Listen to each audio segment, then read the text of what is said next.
In this final lecture for Unit 13, we will show the converse part for Shannon's channel coding theorem. So suppose we are given this code E comma D. So it's a channel code of length n and size m. Okay. So what does that mean?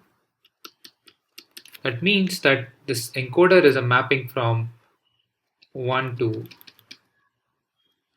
m to code words of length n. Okay, all right. And of course, decoder, just to refresh your memory, looks at the received vectors yn and provides an output between 1 and n. Suppose you are given such a code. Okay, so we will derive a bound for upper bound for m. So let's say that u is the random message that you send. So u is uniform over 1 to m, and xn equals to e of u, the code word corresponding to the random message. And then you get yn be the channel output when xn is used as the input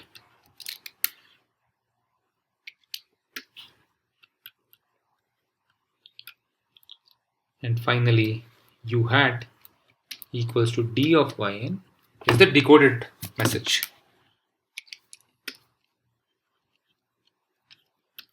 Okay, so just to see this in a diagram, so you have this message u which you pass through your encoder e to get the input for your channel xn, and this input is sent over the channel by using it n times. Then you get yn. This yn is again decoded, and then you get this final output u hat. Okay. So since the channel, since the channel is of size n and size m and length n, that's all already taken into account. Suppose that the average probability of error for this code is less than equal to epsilon. Then the probability that u hat is not equal to u is less than equal to epsilon. Okay, so now let's start the converse part now from this. So by Fano's inequality,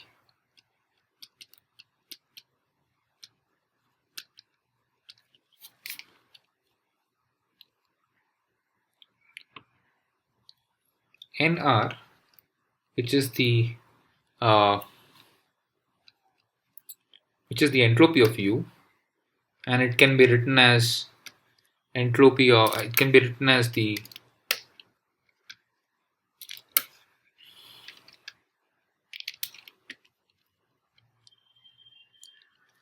mutual information between u and u hat plus the conditional entropy of u hat given u. Okay. So by Fano's inequality, this part here, the conditional entropy of u hat given u, is less than equal to epsilon, the probability of error, times log of cardinality of number of values this u can take. Well, that's n times r. Oh, so that's, I should say log m here, no n times r. So this is log m. You can take entropy of u is just log m. So this is also log m.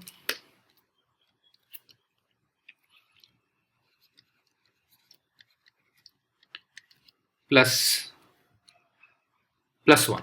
Okay, so this is Fano's bound. So we substitute this bound here. This implies, so let me just put it there. This is by Fano's inequality. U hat, the mutual information between the send message and the decoded message, plus epsilon times log m plus 1 exceeds log m. That is, log m is less than the log of number of messages that you can send is less than 1 minus epsilon 1 by 1 minus epsilon into mutual information between u and u hat plus 1. Okay, so this is the first part of the proof. It just uses Fano's inequality. Okay, and then after that, this u and u hat, we need to bring in the channel aspects here. But that's where we can use data processing inequality. The mutual information between u and u hat is at most the mutual information between xn and yn. So we can do that. So this guy is less than equal to 1 minus epsilon into I of xn yn plus 1. This is by data processing inequality. By the data processing inequality.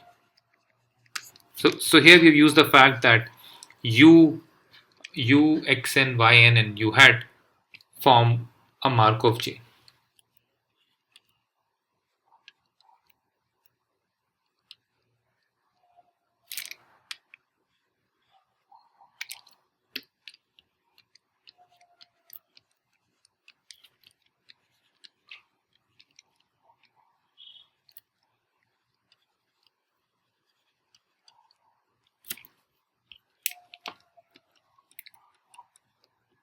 Okay. Actually, just a side remark here, even Fano's inequality is proved using a data processing inequality. So all we have done in this converse proof is a data processing inequality till now. Okay, and we have reached this part. So till this part, you roughly reach using data processing inequality, one to obtain Fano's inequality, and then to bring in the mutual information between x and y. Now, once you are here, you still want to see how the channel appears, and that's where you do what is called a single letterization step. Because now the entire n-fold input distribution is coming, but we want to get a simple formula which doesn't scale with n. So this step is called single letterization. So what you do is you notice that we use chain rule. So we notice that this mutual information between xn and yn is equal to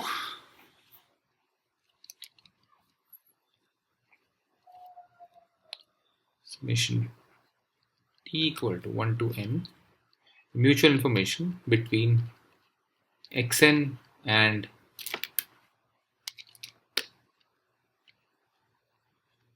yt given yt minus 1. Okay, and that is less than equal to mutual information between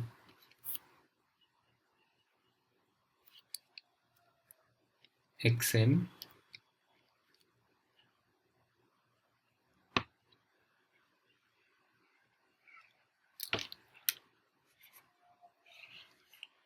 maybe there's a simpler way of doing this.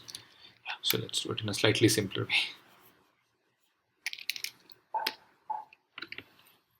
Okay, so this is, we will expand this mutual information as entropy of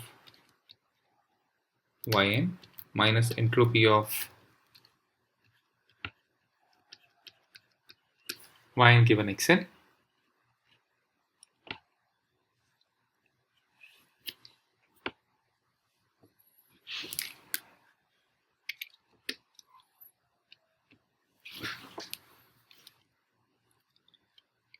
which is equal to entropy of yn minus, now given xt,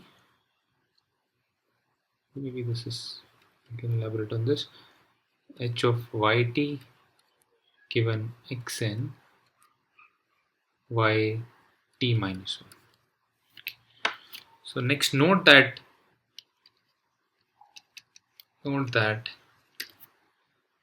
yt, the channel output given xt, is independent of this past input distribution and future input part and yt minus 1. Okay, this holds. Now this Markov relation holds. This is because of the memoryless property of the channel. Once the channel input is fixed, the output just depends on that. There is no dependence on all the other inputs. Okay. And this implies that h of yt given xn yt minus 1 is exactly equal to h of yt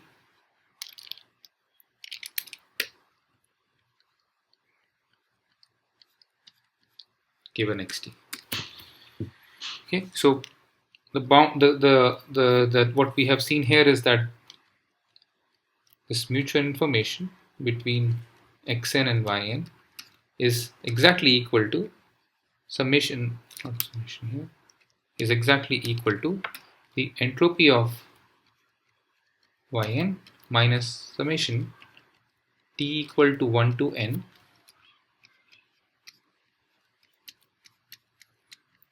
Okay. And in proving this, we have used the memoryless property of the channel. Now, using subadditivity of entropy, this is less than equal to summation t equal to 1 to n h of yt minus h of yt given xt. And this is exactly equal to summation t equal to 1 to n h of xt, I of xt yt. So this is also the same as summation t equal to 1 to n, the mutual information between the input distribution pxt and the channel w. Now the same channel w is used throughout, and therefore by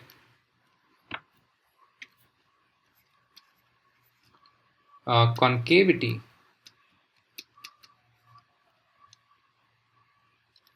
of IPW in P. So this is Jensen's inequality. Since this guy is concave in P, we can take that averaging inside, and this is less than equal to n times 1 by n summation t equal to 1 to n pxt w. So this is the average input distribution. Therefore, what we have shown is that this mutual information between n letter things is less than n times the average input distribution, the mutual information between average input distribution and output obtained using this channel W.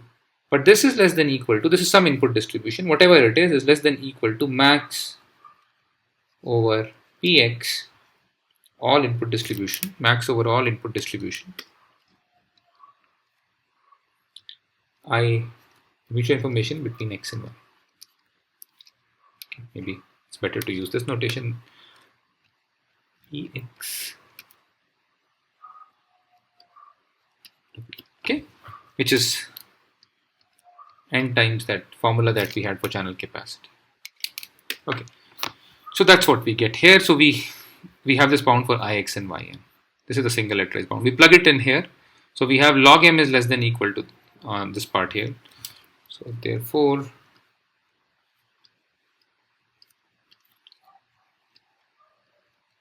log m, the log number of messages that you can send at probability of error epsilon, is less than 1 minus epsilon times max over px I px w times n plus 1. So the rate, divide this by n and take limit n going to infinity. Therefore,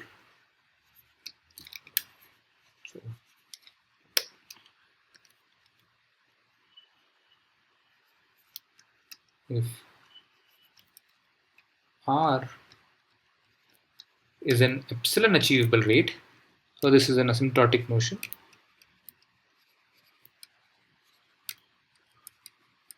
then r, so how do you obtain this rate? Rate is, you divide this by n and take limit, so then r must be less than equal to 1 by 1 minus epsilon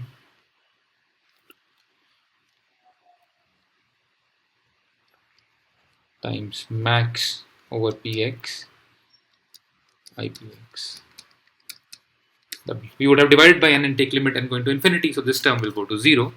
So r is this, and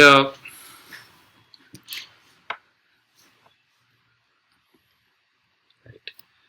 So c. So this is true for every epsilon, but r we are looking at is epsilon achievable for every epsilon. Therefore, r is less than this for every epsilon. So by taking limit epsilon going to 0, we get implies CW, which is the soup over which is the uh,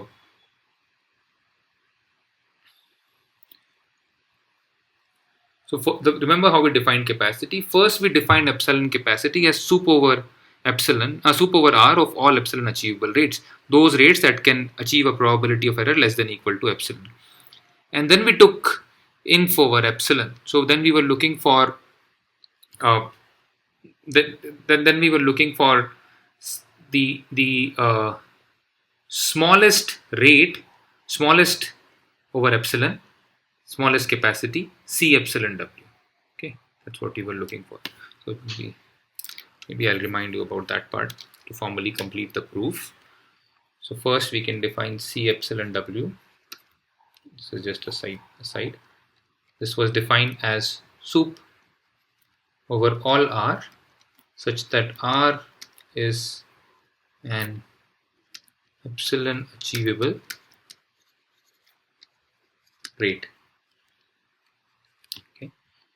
This itself, epsilon achievability itself, is an asymptotic notion. It meant that for all n sufficiently large, you can find a code of rate nr, you got code of size 2 to the power nr with probability of error less than or equal to epsilon.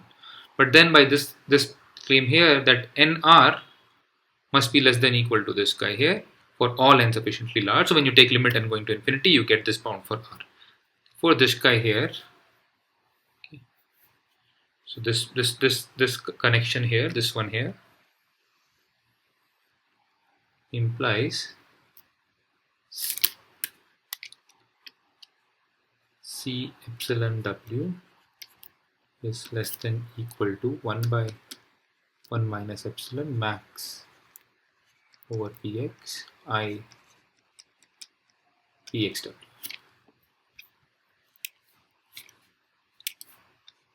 Okay, so this is C epsilon. But what was capacity CW? CW was defined as inf, the smallest value over epsilon of the C epsilon W.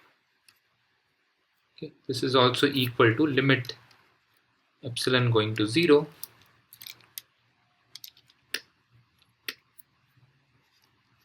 C epsilon W. But here, since this C epsilon W is less than or equal to this for all epsilon, this is true for all epsilon greater than 0. This implies even when you take the limit, even that limiting guy would be less than or equal to limit epsilon going to 0 of 1 by 1 minus epsilon times max over px I the mutual information between px and w.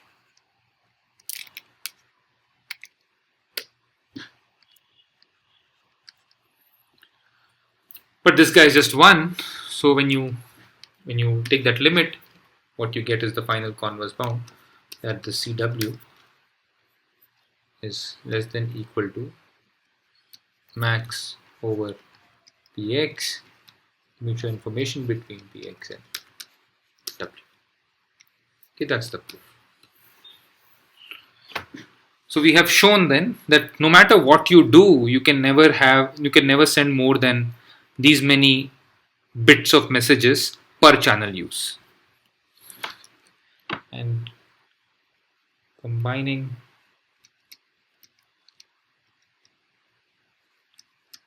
this bound, so upon combining this bound with the achievability part, where we showed a lower bound,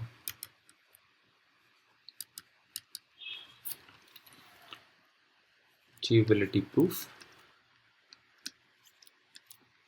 we have We have shown that Shannon's channel coding theorem.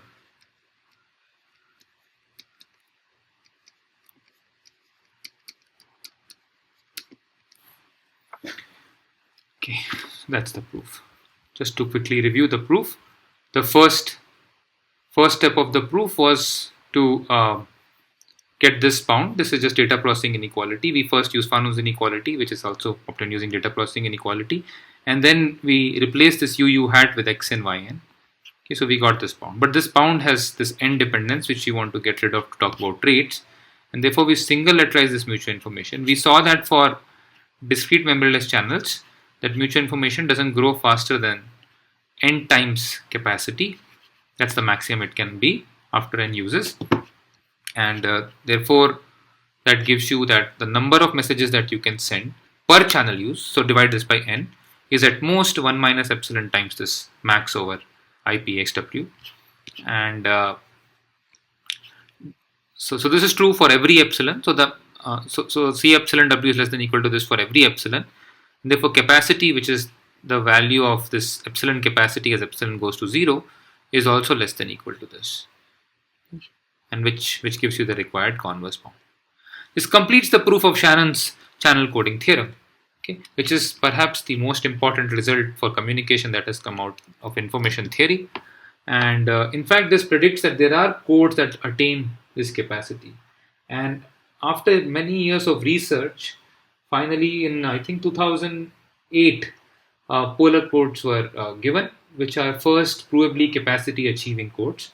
Even before that, LDPC codes were provably within some, I think half a bit or something of capacity for specific channels. But polar codes are first provably capacity achieving codes for binary symmetric channels. And then after that, recently, even for erasure channels, it was shown that Reed-Muller codes achieve capacity for erasure channel.